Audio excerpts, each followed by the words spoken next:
Hey everyone, in this video I'll be giving you the ultimate beginner's guide to Vampire Crawlers, the turbo wildcard from Vampire Survivors. This game is incredible and there's some strategies to make the beginning of the game a lot easier, which I'll be covering in this video, as well as going over just the general flow of the game, as there's a lot of things to do as you progress your way through it. I'll also be covering the best crawlers, and there is a clear winner right now, which we'll be getting into, as well as some very powerful combinations that I'll be touching on. Now, one thing I really want to touch on first is the combos in this game. The pancakes you'll get in the tutorial, it's the major way to succeed in this game. So essentially, we want to start with cards that have a 0 cost, progress to the cards with a 1 cost. As you can see, their effects have doubled, and this gets really crazy when you go into a flow of multiple different cards and get a bunch of different relics later on. So you always want to be going for this strategy. Now, if you have 3 mana and you got a card with 1 and one with 2, you can actually start with the card with 1 and progress to the second card and get a big boost to your damage. And there's also some very powerful crawler cards, which are like the characters in this game, which can give you mana, allowing you to flow between multiple cards, doing some pretty crazy amounts of damage. So I'll go over cards first. And the blacksmith, which you likely don't have unlocked at the start of the game, you will at a certain point, is very useful because this lets us put more relics onto these. But some of the first skill cards that you're looking for, especially early on, the whip is decent. It's going to attack every enemy. You typically want to open with that, as it can take out enemies and then you can flow into your other cards with. And things like the King Bible are very useful early on, as it's about reducing the damage you take, and the King Bible comes with knockback.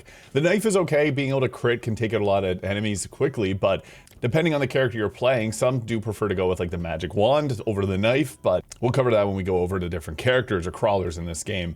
Some other very powerful cards like the Gadi Amari here, and Pumarola. This is a card you definitely want to get early on as possible, because this is going to give you some health regeneration, allowing you to sustain yourself.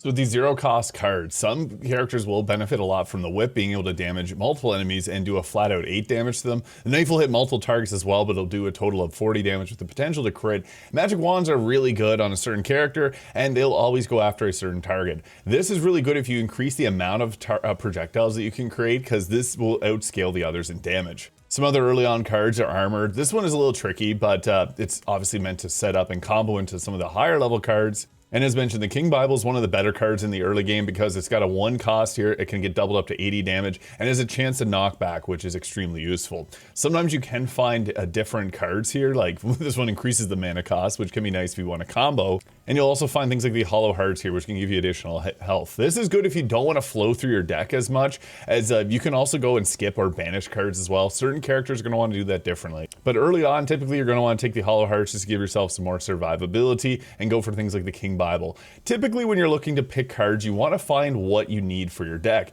You want to have the most 0 to 1 cost cards, a little bit less for 2, and obviously a lot less for 3, just so you're able to flow through them in your deck a little quicker. And in addition to this, you can combine cards to get a very powerful effect out of them, which is sometimes difficult to use. Like some of them have a very high cost of 3 for the damage they put out. Not super good unless you got a lot of cards that are going to give yourself more mana. And for card upgrades, the blacksmith, typically we want to go with our ones that we're cycling through often, because you can get things that give you additional projectiles. Having that on your knife is really nice when you're using it very often. So these are typically the ones you want to boost up to the second relic slot as soon as possible, and then proceed to ones specific to your build, like the guns. Now for our characters, early on, Imelda is extremely powerful. Each of them has different abilities. So you have one ability when the character is played, this will give you 15 experience, and when you play a yellow card, you're going to get 1 experience percentage growth per card. So this can scale up pretty quickly. Certain characters will have different benefits here, and they also come with different stats. Like for example, this one here comes with an additional mana and additional XP growth, whereas a character like Pugnala here gets an additional 30% might and extra 2 in her hand. There's also some other characters that get some pretty crazy buffs, like Giovanna here getting a hand, a mana, a 50% luck, greed, and 5 rerolls. And each character is going to come with their own type of weapons that they're going to start off with. Like Imelda, for example, comes with the magic wands, and her whole kit is around getting increased projectiles, so when you use your magic wands, they do insane amounts of damage. Pasqualana is also a really good one here. It gets additional 10 area, which does damage to multiple targets in an area of effect whenever this card is played, and it increases your hand by 1 when a purple card is played. Pasqualana actually has some pretty great synergy with Arca here, which gains 1 mana when a purple card is played. So these two can actually go together well, because you're able to use 2 of the crawlers and eventually 3 of them, as you can see here. So you can actually combine them together, use their benefits, because getting mana back on purple cards is really nice. If you get both of these flowing at the same time, you can get some infinite combos going. We have Antonio and Gennaro here who get benefits from red cards, which are some of the more common damage ones. This will deal 60 damage when red card is played. This increases your damage by 10%, although I do find them to be a little bit weaker than other characters in this game. There is an overwhelming number of targets that get benefits from purple cards like Pasqualana, Arca here, Giovanna. We also have benefits from Dama Mario, and the only blue card benefit is from Poe here, which draws one card when a blue card is played, which are not very common. But Poe does start off with the garlic cards, which are very strong. Honestly, the strongest character right now is Pugnala. As mentioned, she can be crazy. She also starts off with her gun cards. Whenever you play the Pugnala card, you get an additional 20% damage, and you draw one card when a yellow card is played. This gets pretty crazy due to how many yellow cards are in the game, and her pistols are just so powerful. So yeah, she is probably the strongest. I'd also say Imelda is really good early on too. The magic wands, getting your extra projectiles up, is very useful. Pasqualana can also be a great choice too. And I've also had a lot of luck with Giovanna here, getting 20 luck when Giovanna is played, and you draw one card when a purple card is played. So you can get some crazy combos going with Giovanna and Arca, as well, as I mentioned, similar to Pasqualana and Arca. So depends on who you like to play. I'd recommend trying out all the different characters. I've had, again, most success with Pugnala and Imelda here, but you can get some great success with all the characters depending on your RNG for your roles. It's just that Pugnala is typically going to have an easier time with that. And there are other characters that you can unlock. It just depends where you're at in the progression, but you're going to get these ones very early on, so they're going to be ones you want to get good with, as they have some very useful kits. My personal preference right now is rolling with Pugnala here, and then having Arca as the backup for the additional 3 mana when his card is played, and adding mana when you play purple cards, which really does work well, since Pugnala actually starts off with an extra purple card too. Now this takes us to the shop. There's some very powerful abilities that you can get here, and I'll just refund this here so you get an idea of what you should be working your way towards. One of the most impactful is actually greed. This will give you more coins per rank. You want to get this up to 2 points as quickly as possible, because 50% more gold is very useful when it's such a valuable resource that we're using so often. You also won't have all of these unlocked at the start of the game, and you'll unlock more as you proceed through, but it's also a nice idea to take at least 1 point into growth here. Being able to get additional XP just means you're leveling up and getting further in your runs. You might think max health is nice, and it can be a good choice, but I typically like to go with a bit of might here. 20% more damage is actually a massive boost here. Whenever you unlock recovery, getting 1 health point per rank after each encounter is also extremely useful. I'd recommend grabbing these here early as possible, as well as throwing on a reroll. This is nice to at least take 1 point into, just so that you can choose different options. This is actually one of the more impactful ones. You may even want to take a couple points into it. And as you continue to level up, you get things like the hand here, and then the amount. Amount is one of the most broken things in this game. Being able to fire another projectile on certain weapons is crazy. So that's one that we like to have just for that extra at will, or basically when you start the game, you get that additional projectile to shoot. Banish is another good one when you unlock it, because you can remove 2 cards. And when you get into the flow of the game, sometimes you don't want specific cards to show up for your build. So this can work very well, giving you a bit more choice over your own destiny. I also like to take the skip card, which can give you experience instead. Sometimes you don't want to grab a card. Like if you're playing Pugnala, sometimes you want to flow through your deck quicker so that you can use your relics that you have built into your cards. So sometimes it's better just to not take it. And even if you can get XP out of it, that's great. Reroll it a few times, see if you get a card that works with your build. If you don't, you can always just skip it and get some XP, or even banish the cards. Now there's also things like the crawler slot. This is the one that you definitely want to grab as soon as you unlock it. Getting 2 crawlers is really good when they have such powerful effects on their cards. Same thing with cooldown. Getting an additional mana point is insanely impactful, so that you're able to cast more spells in combat. At this point, I'd probably recommend taking another point of might. Getting an extra 40% damage is pretty crazy for the cost that it has. And honestly, taking another point of growth, not a bad idea. I like to get this up to, like, if you can swing it, the 3 upgrades into greed for additional gold is really good. Area can be nice for just a bit of splash damage to take out enemies with the lower cost. I wouldn't recommend going any higher than that. And revival, once you unlock this for 4,000 gold, you get a chance to revive once per rank, which is really nice. And after that, we'll take a point into the hand. It's nice to have a good flow of all of these. Luck can also be an impactful thing to have. Magnet will give you additional draw effects, which is actually really good too. I should mention that a little sooner.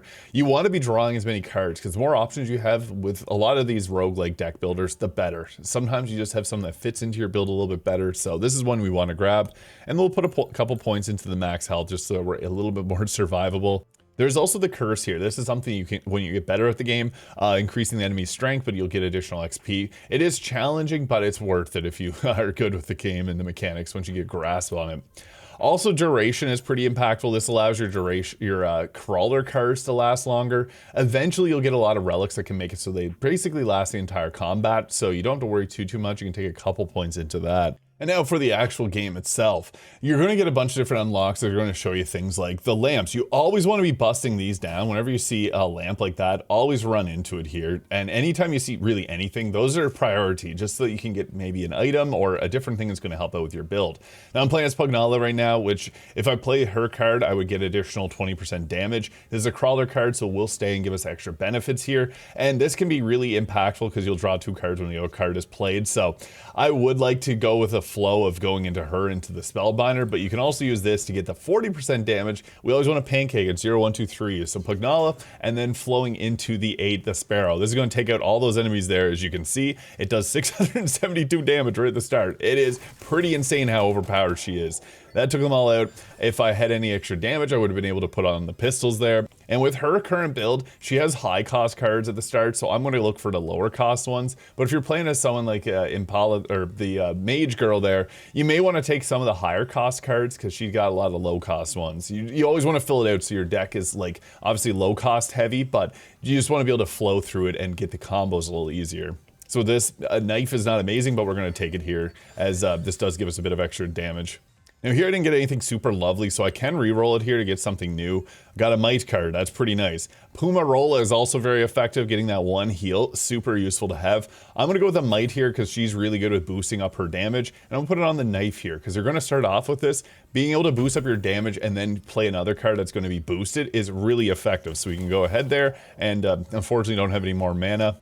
And on to our second turn here. Spellbinder won't really be super impactful. This will get us 2 cards, but we could also go with a knife here. For these 0 cost cards, sometimes it's nice just so you can, see we drew 2 cards, and I can play another Spellbinder because it's free. So then they'll draw another card, I can play another Spellbinder here, and the card's starting to break. Gotta watch out. If you continually keep playing cards, this can have consequences. So we're pretty early on, so that wasn't really like the most optimal way to do it, but we can always flow into our next cards here, or I can play the knife card to get the boost of the damage. Flow into the Light Tome here to get additional mana to then be able to cast the 8, the Sparrow. And if these enemies were still standing, we could use our even more powerful gunshot here. Now, I don't have anything with knockback, so I am going to take the King Bible here. I could have also re-rolled that just to look a little bit further into it here. And we got ourselves an area card, amazing. Always be breaking those apart. And we got another nice situation where I can go into Spellbinder here, which again, it's just going to keep recalling that because I don't have any more cards, but I can then use the knife there, getting that damage boost, flowing into the Light Tome. Going with King Bible would be nice if there was enemies that I need to push back if I needed the damage, but adding 4 mana is really nice when I can use 8 the Sparrow here,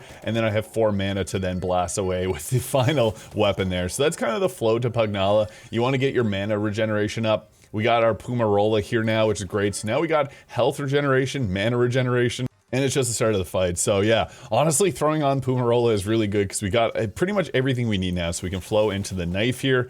I am going to grab the Light Tome. This is just a great combo here and early for Pugnala, and then blowing away with their 3 cost revolver. Having low amounts of cards is really nice here, and that's why skipping is totally fine and re-rolling at times. Here, I might just grab the empty tome or go for a reroll, see what we got. Another Light Tome's not a bad idea with how impactful it is for our gun, so we're going to roll with that there. But again, you don't always want to be taking too many of these abilities. Go after the question marks too. Sometimes there's really good effects here. I'm going to do the same flow that I did here into 8 the Sparrow and then finish them off with a pistol there. Very impactful, as you see. Another not so great, I'm going to go with the reroll, hope for better, nothing really great here. You can banish cards, like let's say if you didn't want to have the golden armor here, you can just banish a card and continue on. And here we got an evolve card. Sometimes these are worth doing if you need more cards with a higher cost. I don't need a 2 cost card, so we can just leave this here and not take it. And here we're taking on a boss. Now, funny enough, I don't have my 3 cost card, so I'm going to use Spellbinder and hope. Yeah, we got it. Perfect. So now that's actually properly drawing the 2 cards. We were only able to draw 1 prior to this. This is great because then we can flow from our Light Tome here. So the 1 cost card, this gives us 2 additional mana or 4 total mana. We can go into 8 the Sparrow and then just use our gun again. Crazy combos there. And then we can flow into knife, resetting our cost here. We do have another card. Nothing super amazing. You could go with the Stone Mask. That's nice just because it's a card that's going to destroy itself. Typically, I like to take any of these cards that are like a free cost. So I can go boom here and then scale up to 20%. Then the card is destroyed. And Unfortunately, that does restart a combo, but I don't have any 2 costs that I can use. I only have 1 mana. So we're going to use Spellbinder and hope that we're able to select something that works. We got Late Tome that gave us 4 mana. Only a yeah, this ends up working out in our favor. And we have 2 mana left, so I could use the Late Tome here and then flow into the gun, which is not ideal, but we'll flow through our deck quick enough.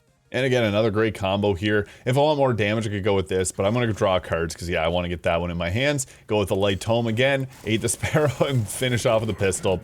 That is crazy, and that's why Pugnal is one of the strongest characters in this game.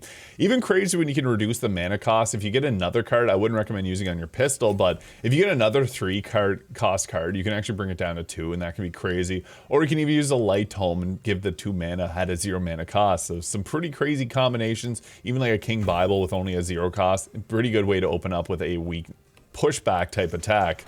And typically, yeah, we want to have that Pumarola there, getting ourselves some health regeneration. Just lets us go through and keep our health maximized.